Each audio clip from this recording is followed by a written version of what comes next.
অনেক দিন পর আজকে আমি একটা লং ভিডিও নিয়ে চলে এসেছি। আশা করি আপনারা অনেক বেশি ভালোবাসা দেবেন।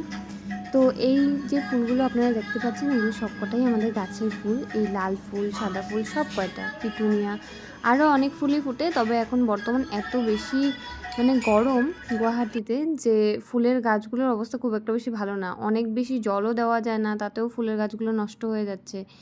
তো সকাল বিকাল একটা টাইম করে মা জল দেয়। তো যতটুকু ফুল পাওয়া যায় আমাদের নিত্য পুজো তো হয়েই যায়। বৃহস্পতিবারে শুধু আমরা বাজারে ফুলটা কিনে নিয়ে আসি, মানে গাঁদা ফুলটা। আর বাকি দিন আমরা আমাদের গাছের ফুল দিয়ে পুজো দিয়ে দিই। এই যেটা বড় জবা ফুটেছিল সেটা আমি আজকে ঘটে দিয়েছিলাম। আর বাকি তো এর আগেও দেখেছেন এইসব মূর্তি বা তারামার ফটো, তারামাকে আমি উপরেও একটা ফুল দিয়েছিলাম, জবা ফুল, নিচে একটা নীলকণ্ঠ, একটা গাঁদা ফুল দিয়েছিলাম।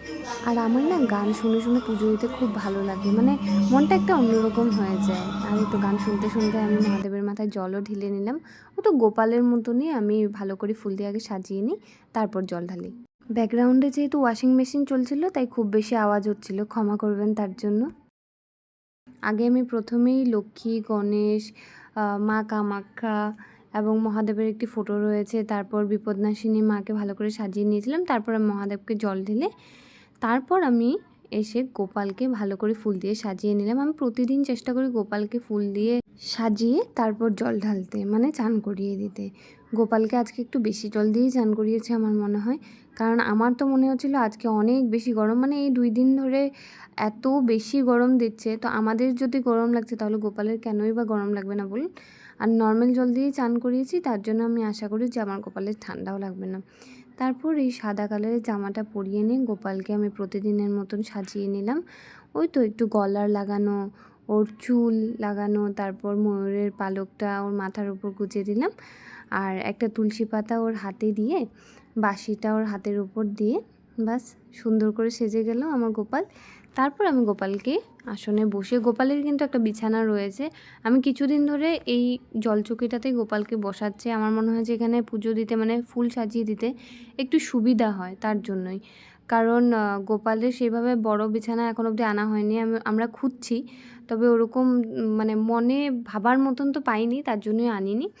আমি চেষ্টা করব আরও একবার জন্মাষ্টমীর আগে আগে ওর একটা বিছানা আনার, একটা দোলনা আনার। গত বছরও আমি এনেছিলাম মিশোর থেকে অর্ডার দিয়ে, তবে সেরকম বড় না, আমাদের গোপাল একটু বড়, তো তার জন্য হয় না সেই দোলনাটার মধ্যে, আর সাজানো যায় না। গোপালকে বসানোর পর সেভাবে ফুল দিয়ে সাজানো যায় না।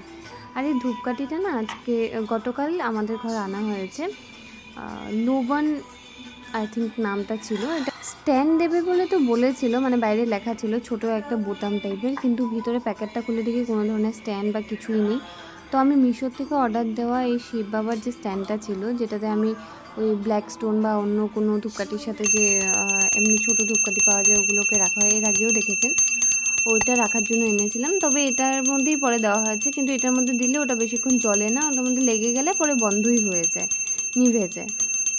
তারপর আজ আমি গোপাল এবং সব ঠাকুরকে আপেল ও কিশমিশ দিয়েই পূজা দিয়েছিলাম, আর অন্য কিছু ছিল না।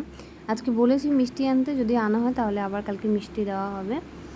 তো এই দিয়ে আমার পুজোটা আজকে কমপ্লিট হয়ে গেল। তারপর ভালো করে ধূপকাঠি, যেহেতু ধূপকাঠি অন্য ছিল না, এই লোবানটাই দেখানো হয়েছিল, প্রদীপ দেখানো, তারপর ময়ূরের পালক দিয়ে ভালো করে একটু হাওয়া দিয়ে দিলাম সবাইকে, গোপালকে এবং অন্য ঠাকুর দেবতাকে। তারপর শঙ্খটা বাজিয়ে আজকে আমি আমার পুজোটা সমাপ্ত করলাম। আশা করি এই ভিডিওতে আপনারা অনেক বেশি ভালোবাসা দেবেন। এর আগেও গোপালের অনেক ভিডিওতে আপনারা অনেক বেশি ভালোবাসা দিয়েছেন। আমার সাবস্ক্রাইবার অনুযায়ী আমি বলবো যে আপনারা অনেক লাইক দিয়েছেন, তারপর ভিউজও অনেক এসেছে, তার জন্য আমি সত্যি খুব আপ্লুত। তো আজকের জন্য টাটা।